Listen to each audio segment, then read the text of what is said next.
Hey everybody, welcome to the Player Engage podcast. Greg here.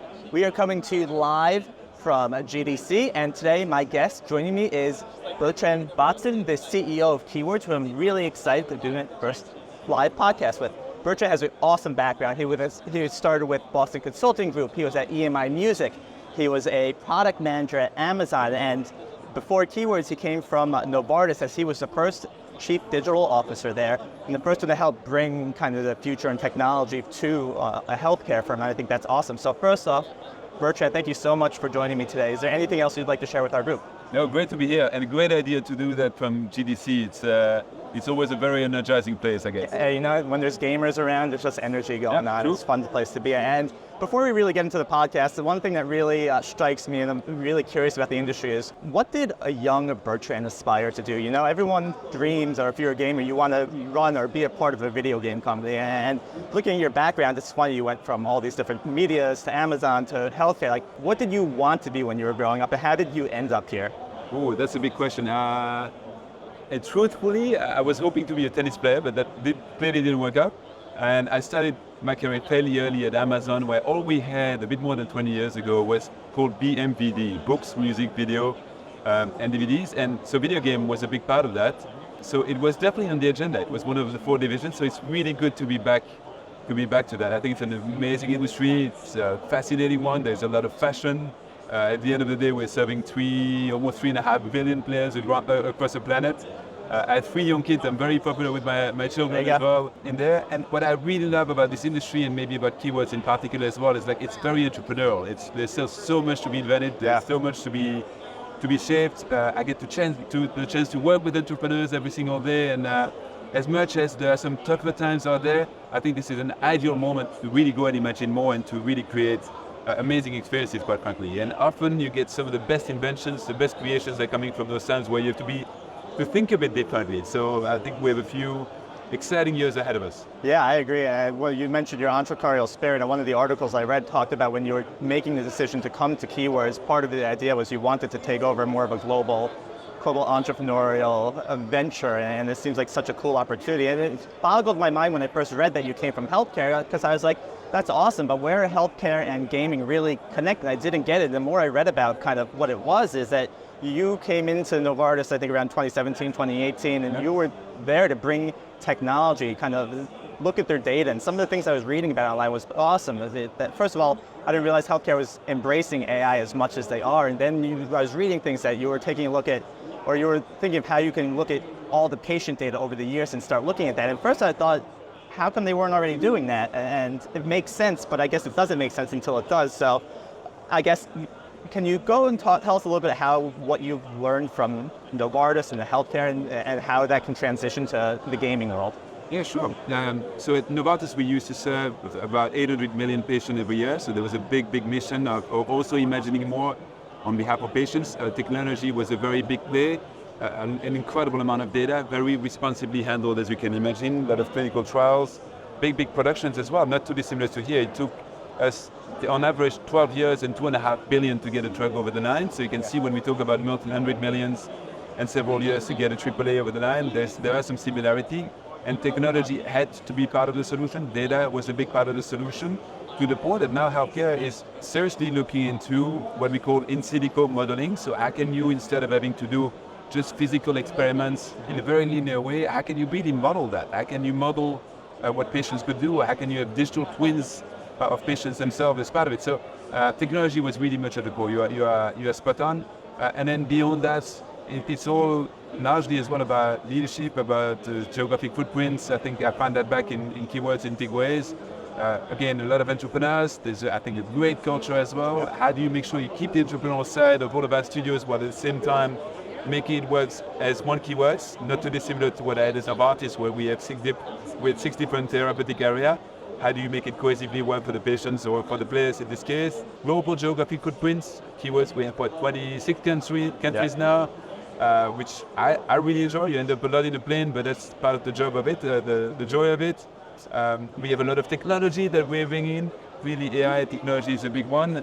At the same time, a lot of M&A, a lot of transactions as well, but where we're trying to really make it work from, at the end of the day, is there a good cultural fit, is the best of the best quality, and then do the financial work, but that's the end of the process itself. It's much more about the seed that we find all together. So bizarrely, maybe to your question, a lot of similarities on technology, a lot of similarities on leadership, a lot of similarities in terms of global footprint, and probably an aspiration to do something that hasn't been done before and to transform the industry. I love the fact that, I read that you were talking about at Novartis about how long it takes a drug to get to market and how you just compare that to a AAA game. It's like, you're right, you don't think about it, but a game is a process, it takes a long time, and a drug is a process, it takes a long time. But maybe we could skip ahead a little bit. You mentioned AI, and I think everyone comes on the podcast and they all want to always talk about AI, and you get this special privilege of running a large company that has to deal with AI and has to take a look at it carefully and say, how do we want to use this technology? How can we improve it? What do we want to do? We don't want to burn any bridges. We want to make sure we're ethically using AI. So how do you make these decisions? And do you allow your own studios to look at it themselves, or is it something you're thinking it's got to be a big picture thing for everyone? Yeah, so very important topic for us collectively, for the industry. Of course, a very emotive topic as well, as you're touching on the very core of ethical questions about IP rights on that. So the approach we have taken is, of course, in the context of really responsible AI, where at the end of the day, we do it on behalf of our publishers, of our clients, of our partners. We would always do it in partnership. So that's absolutely clear. We have maybe two different approaches depending if it's in production or post-production. On the production side, we don't necessarily feel that we need to own the stack itself. There's so many innovations happening. There's so many startups, from big ones to the OpenAI, of course, to Midjourney, to DALL-E 3, to Gemini, etc., all the way to smaller startups in environment build, the Charisma into Seas, or Havoc, for example, in physics, in middleware. So how do we assess all that? We see our role as we're fortunate to have 4,500 engineers, designers, technical artists, creative talent, creative engineering. That's an incredible force for good to be able to test those 400, 500, 600 players that are basically out there. So how do we stay 2-3 steps ahead on behalf of our partners, so that it's not about AI good or AI bad, it's about how can we get to the granularity to assess what works, what doesn't work, under which circumstances. I'll come back on that. Separately from that, on post-production, there we want to own more of the stack, because we feel that we have a right to act on behalf of the industry. It's not necessarily what publishers want to do every single day in terms of testing, in terms of localization, in terms of the stack to do player engagement. But we have the privilege to work for most of the top 25 and for newcomers as well. How can we be an aggregator in each of those? We have made some moves with Helpshift in particular, where you're coming from. Yep. With Mighty Games, which I see in the background, with Kantan AI, with Xlog. So I think this is an incredible potential stack that we could use with the right humans, with the right talent behind. And the combination of the two can help be way, way more efficient and to create better player experiences as well. So that's a bit the way we're thinking about it. And production, how do we stay 2-3 steps ahead? Yep. And really get a grip collectively with the muscle that we have on what is happening with our partners. On the post-production side, it's more about how do we build, and we're investing now. We have, to give you a sense, we have 250 heads or product development engineers, including at Helpshift, who are effectively building that stack for the future for the industry, which I think is an important step and an important investment for us. Yeah, that's a great point. We did a podcast a few weeks ago with Stephen Peacock. Yep. And he runs our head of games AI for those who are listening. And you know, everyone's talking about AI now, and everyone's just goes directly to Gen AI and how it's going to impact the industry. But I love that you're talking about in production, because these tools do help testing. They help make things go quicker. It helps make the process, and you don't want to fall behind in technology. So it's important to make sure you at least know what's going on, where you can implement it ethically, responsibly. And it kind of goes down to the next question, right? And if I may, Greg, I want to make a small plug of a project we're talking about later today, and literally in an hour from now here at GDC, which is Project Eva. Mm-hmm. So on the production side, the question we had with Ashley, with Stephen Peacock, with Jamie and the team was, how do you assess 400 tools, 400 partners, and it's moving so fast, and to some extent it's scaringly exciting at the same time. So that's where a year ago we started at Project Eva. There was Electric Square, one of our studios, raised their hands of saying, like, what if we were to build a shippable game? The intent was not necessarily to ship it, but a shippable game, so that we worked on a real practical applications together to see what works, what doesn't work in which circumstances. And I'm really proud to see that every month that goes by, we have had actually more and more of our studios involved. We now have 7 studios involved behind Eva.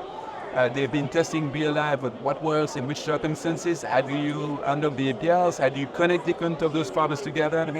Guess what? As soon as you get into character build, you need more and more designers to make sense of it and to make sure that those characters can also be consistent as the technology keeps evolving, as you build your games. We need really people to understand are those players even going to be alive in 3 years from now, which is important when you're building for the long term. So which ones are really rock solid, which ones can we help? You need legal and ethical implications as well to understand which ones are absolutely no-go because you cannot trace it back and it's completely black box. To be very clear about it, half of them actually fell at that hurdle, but which ones are actually really interesting and where it's with partners we can bring them over the line. So I love that experiment of what we've been doing there because it's an R&D project, but it gets closer to that goal of having 4,500 engineers or the technology creative to be actually curious about it and to build. And it gives a good, I think, thought process, almost innovation process and machine so that with partners more and more, we can go and test and stay a few steps ahead. It's interesting. I'm curious, it's cool that Electric Square raises their hand and puts their hands up, but is there common feedback, and maybe you're not quite sure yet, from the studios that have been working on it that are learning just internally? Like, you're obviously testing different tools, right? You're probably testing Midjourney, DALL-E, all the other image generations, but is there like a common theme that, humans are still needed? Like, this worked, but it's not good, or is there like a common thing you are hearing? Well, the interesting piece is that it's like every month that goes by, the team is asking me for more and more resources. So it's like humans are definitely needed, domain experts are really needed. The key is how do you get the domain experts to be uber curious about it, which tools can give them superpowers. So no surprise that we sort of probably all expected that, we all know that. Like in the age of technology, right? From Unreal 1 to Unreal 5.4, from Unity, from proprietary engine. At the end of the day, the more they become sophisticated, the more advanced the technology becomes, the more you need domain experts and the more you need engineers. We traced that data, we showcased it publicly a few months ago, where the more technology evolves, we've seen a 5x increase of number of engineering type of capabilities that have been needed over the last decade alone. Just think about the type of budget that we have here in the games. I think AI in a broader way is just an extra tool, an extra superpower in the hands for the ones we're going to use well, where hopefully we're going to unlock some new potential here. Yeah, I want to come back to that point because as you mentioned, there's more people now getting involved. I feel like that's also expanding the process of how long it takes. Like you mentioned, a AAA game to launch. How do you juggle that? How do you? I guess AI helps increase the speed at which you could put that stuff out there. But I do want to come back to that. But first, with these projects, right? You often hear about I'm looking at the big studios, the AAA studios that own multiple studios, and some companies you hear have a lot of oversight. Like you have to follow these rules, you have to do that. There's some studios that let all the subsidiaries do whatever they want for the most part. How do you find a juggling act when you're running about 23 different studios internally? Like, how do you manage how much hands-on or how much hands-off you need to be with those studios? And in that, being an entrepreneur myself, having my own business at the time, in that I always go back to the entrepreneurial side. So I think it's very, very tempting to bring things too closely together. You think it's optimized. I prefer to live a little bit less optimized, but entrepreneurs always win at the end of the day in my book, and certainly on all the creative areas. So if I separate, maybe break the different areas on the create area, which is game dev and art, we have about indeed 25 studios. There, to me, I want each of them to be able to run their P&L. They have all their own creative ways of working. But where we put some, I would say, cohesiveness behind it is we have organized the studios across regions as well, so that as region heads, we can think about talent development across a region more consistently, for example. We can think about, when we do M&A, of how do we find the right talents that are behind. When we think about career management, we can also do that in a cohesive way there.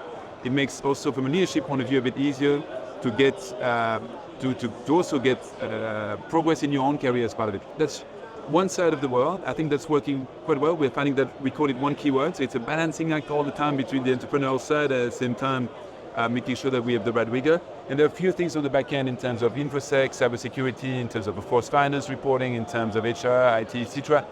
There we're trying to be systematic to have the muscle of it. Think about that the other way around. What's in it in the shoes of a studio? I would hope that if we do it well, we can be servant leaders to a studio where they can get access to bigger partnership, bigger publishers, bigger titles, bigger piece that they could do on their own. If they really make the best of everything that Keywords has to offer, they can tap into the technology know-how that we have across the group. We don't have to overly worry about cybersecurity because we can also handle that at broader scale and make the right investment behind. There is career growth as well, where they can tap into new talent pools as well behind. So always invite our students to make the best of what keywords is to work more broadly there. In areas like global brands, there it's a bit different because that's testing capability, localization, audio development. There is more the one single brand. It's really the keyword brands, where there we want to be 20, 30% more efficient than what an individual publisher could do.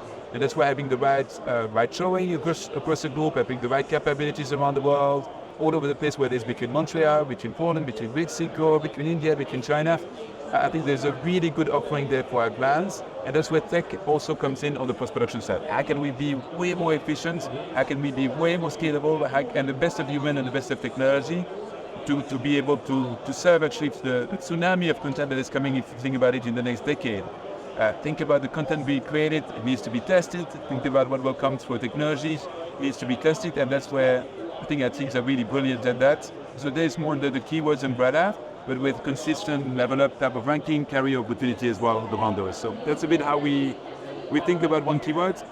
Big entrepreneurship within the studio and the creative jewels, likewise in Engage, and at the same time, a sort of big machine, super efficient as well, with the right talent and human and leaders on the post-production side. Yeah, that's awesome, man. And we've spoken to a few of the studios on these podcasts, and you can tell they're happy, right? Something like they have that freedom. They can still do what they love. And I know Keywords Labs is a thing now where we're trying to kind of get some new innovation, new technology. Maybe we can all align in certain places where there's inefficiencies. And I love how, you have these happy studios that start to collaborate on things if they're using the same tools and using everything. And I think you just make better games when everyone's kind of working together. They have their freedom and you don't take their identity away. And I think it's the entrepreneurial spirit. Like, they built this baby, it's their baby. They want to maintain their baby. Absolutely, and that would be my biggest pride. It's like everybody feels that it's their baby. And John Hope, who is our CEO, tends to joke with me of saying, I can go on holiday for 6 months, it just runs. And he's right. It's like that's the beauty of getting to work with entrepreneurs. Now, part of what we're trying to build is actually broader infrastructure that goes behind, as the right culture, hopefully across the group as well. I think what I love in particular around keywords, and I don't take that for granted, is that there is a natural culture of collaboration as well. People want to work together, people see bigger opportunity together. Even when we do M&A, half of the time we spend when we do an M&A is just to say a cultural fit. Do I want to work together? Look, we had a keywords event last night, 700-800 guests. We invite a lot of new players who are interested in keywords to join us and just to get a sense of what does it feel to be inside as well. So I think that's critically important. There's a soft ingredient to make all that work. Thank you. That's a great answer. And I want to take a little pivot here towards the next question. 2023 was kind of a weird step in the gaming industry, for lack of better words. Looking forward, there's a lot of positives that came out of 2023. We've had some fantastic games that came out. It was a great year for the gamer.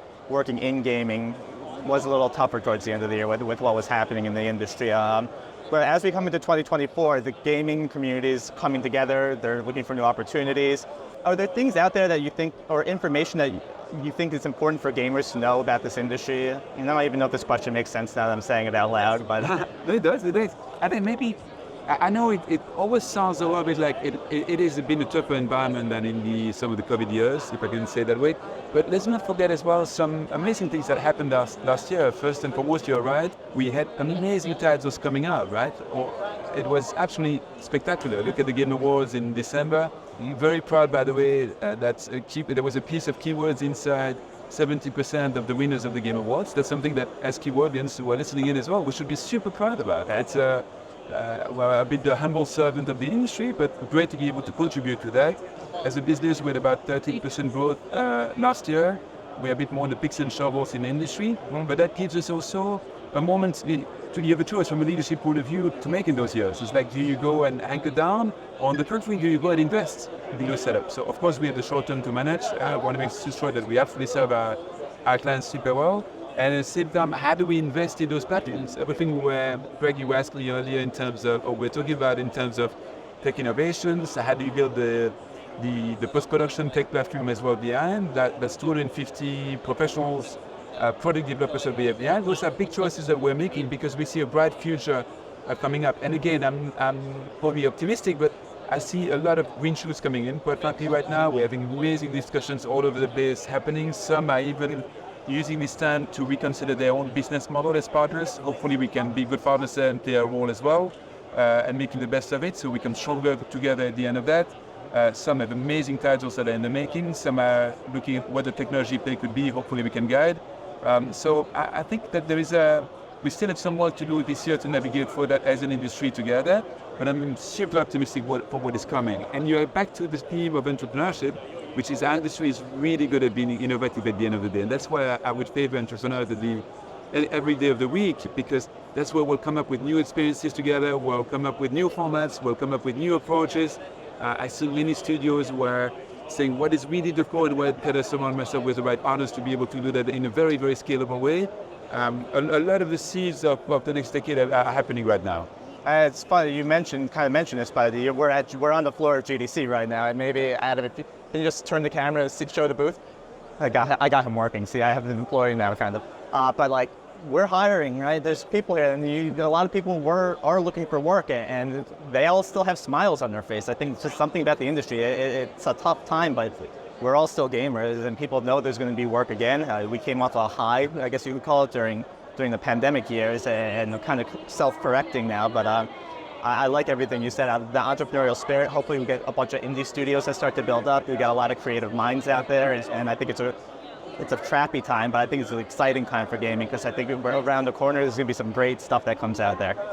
Absolutely. And we're definitely hiring, and honestly, for good fine. I mean, look, we're building our engaged proposition as well, big time. I think it's sort of a mini keyword in the making in its own right. Now we have great capabilities in terms of trainers, in terms of social marketing with studios like digital media management, for example. Like we have building as well capabilities with help shift in the entire VIP proposition community management, in PR, and then there's much more to be created there. And there we only have a few pieces of the puzzle. We want to bring it together in a super cohesive proposition. We need some of the best talent for that. On engineering, on the creative side, absolutely. If we could find an extra 500,000 super talent tomorrow, I would take them on right away, frankly. I think the team would as well. On Globalize, we're building something that is quite unique, where many publishers are thinking about moving the fixed cost to variable cost. This is an interesting moment where we can generally go and help and create value with the network and the strengths that we have in Globalize. We haven't talked about the media and entertainment space with LED, with what DMM does as well in that space. That's an entire new adjacency. It's a 200 billion market, by the way, where most are turning now to the gaming industry to look at how do you do in-game with real-time, with Unreal, with your type of capabilities. That's super exciting about what we could do there. And look at the other way around. When you look at Disney, Lego coming into a space, Disney putting $1.5 billion into Epic. Epic growing like there's no tomorrow as well. Incredible wins as well with Lego, with racing, with concerts going into there. Let's not forget all those experiences as well that are also coming up. And I think we have a role to play there. But how do we guide those steps? How do we help create the right content in those types of setup? More importantly, how do we create the right experiences all around for the community that makes sense? So again, there need that to be imagined. Yeah, and on that note, right, I'm looking everywhere in the booth, and we have our logo, and under it says "Imagine More," and that's been the tagline of Keywords for a little bit of time now. So, why is Imagine More? Exactly as you said, because it's easy to be very tactical about it. I really was. The team pushed me on that. I think they're right. It's more aspirational. It's more. It fits us. I think it fits for the industry. Quite broadly, it fits. I would say even to go beyond the boundaries that we have as well, including media entertainment and some other. Who are coming in, who are doing transmedia, because there's so much to be invented, and it doesn't have to be just a creative side. It can also be technology to make it scalable. But how do we imagine more really together with our partner? And I think that will give us a bright future if we keep anchoring and coming back to that. Yeah, I agree. I think that makes sense, and that's well said. And something just out of the ordinary, but like something that's really cool about Keywords, and it's just, we had a party last night, and I'm sitting around talking to our own employees, and I'm learning what they do, and it still just boggles my mind, all the stuff that we did. It's like a learning experience for me. I was talking to people from FQA, that's functional QA testing, and it's just such a cool experience. So anyone that is out there eventually looking for their next career, everything is at Keywords. We can handle anything from a small little project of DLC to providing customer support, and I think that's what I love being there. It's just, it's like curiosity kills the cat. You're just so curious on what everyone does and how they do it. It's just mind-boggling. And I give you credit for keeping that spirit alive, that entrepreneurial spirit, where people do get excited about being able to do work. And that's what Imagine More is all about. It's like, I like the way you radiate when you talk about that. It's like if we can all be a bit more the kid side in us and being curious about it, curious about technology, curious about the games, curious about the dynamics, play the games themselves, curious about what others around us at GDC also doing. We don't have to have all the answers ourselves, so there is really a notion of partnership here as well to do that. And you're right, I wanted to make a plug for our colleagues in FQA and LQA and NUC as well. We have about more than 5,000 colleagues around the world doing an amazing job every day. At the end of the day, they are the unsung hero of the games. If those games are make or break depending on the quality of it, they are the guardian of that, using technology, using the smarts, using the experiences, finding the fun into those. And one thing I'm really proud of is when we do town halls together with the 13,000 keywordians, is when I see some of our best and brightest who maybe starting in QA and then progressively ramp up actually and level up for their career, and all of a sudden decide to use that as a springboard to go into more maybe engineering or into other areas of the business. I can see some friends around here who are studio heads were really, really good at that. That's one of my biggest pleasures as well, is through that curiosity to do career moves. And we always try the town hall to show 3 or 4 would just embody that but actually. So if you are proactive, if you are curious, I think the world belongs to you quite broadly. So usually in the middle of the podcast, which we're way past, I'd like to do like this fire round where I'm going to ask you very basic questions. Can I ask you these quick questions? Sure. All right. Normally, not now because we're at GDC, what do you eat for breakfast? Cereals and fruits. Okay. What, if you were to go to a bar, what drink are you ordering? Martini would be, if I'm really in a festival mood, I guess. Otherwise, probably a Diet Coke. Last game you played? Just before coming here, I played 11 on VR. I know not necessarily the most mainstream, but big fan of it. I think the realism of it is absolutely incredible on Quest. Last book you read? Last book I read, I'm reading a fiction book from Arden Coven right now, which is a bit spooky, but it will have to me. And last question, what is the best tennis open? And you can't say French Open, I feel like there's going to be a cop-out. I live in the UK, so I'll go for Wimbledon. All right, Wimbledon. Awesome. I have one last question for you, Bertrand. I know you're busy and you got a lot going on. This question I like to ask people is, what keeps you up at night? Asleep well, I'm fortunate. I have 3 kids, super family, they're age 13, 12, 9. Often people are looking for what troubles you, but actually I'm at a happy place right now. It feels like a happy balance in my life. If I had to pick one thing that puts me on fire, gets me really, really going and excited and pumped, is how do we build a platform for the industries? So I'm proud of our mission statement at Keywords. It's like, if we do our job right, thanks to us, publishers can think about creating their games, creating new experiences very differently. They can have a partner they can rely on, not just an outsourcer at arm's length. They can really have a partner from the get-go. It can have impact on their business model, on their cost structure, on the creative tools that they can bring to imagine more, to dream bigger. So they can count on us to invest in technology to be able to take some of the loads up as well. That's what keeps me up at night. It's the short term, but I have a great team who is running that day to day. I think again back to the entrepreneurial spirit, but fundamentally it's like there's such an opportunity to imagine more and to create something special. How do we make sure that we don't miss that window to be able to do that? I cannot think of a better time for that. Bertrand, this has been an honor and a privilege, and thank you so much for cutting out a little bit of your time today to come talk to me and our audience. Before you do leave for the rest of the day, is there anything you want to share? It's great that you did that at GDC. It's good to get the energy and the buzz around us as well. So I'll keep exploring a little bit. Perfect. Bertrand, thank you so much for joining us today. We'll have information about keywords, about Bertrand on our Player Engage website, so come check it out. And we'll be sending you more clips on GDC, so stay tuned. Thanks everyone. Have a great day.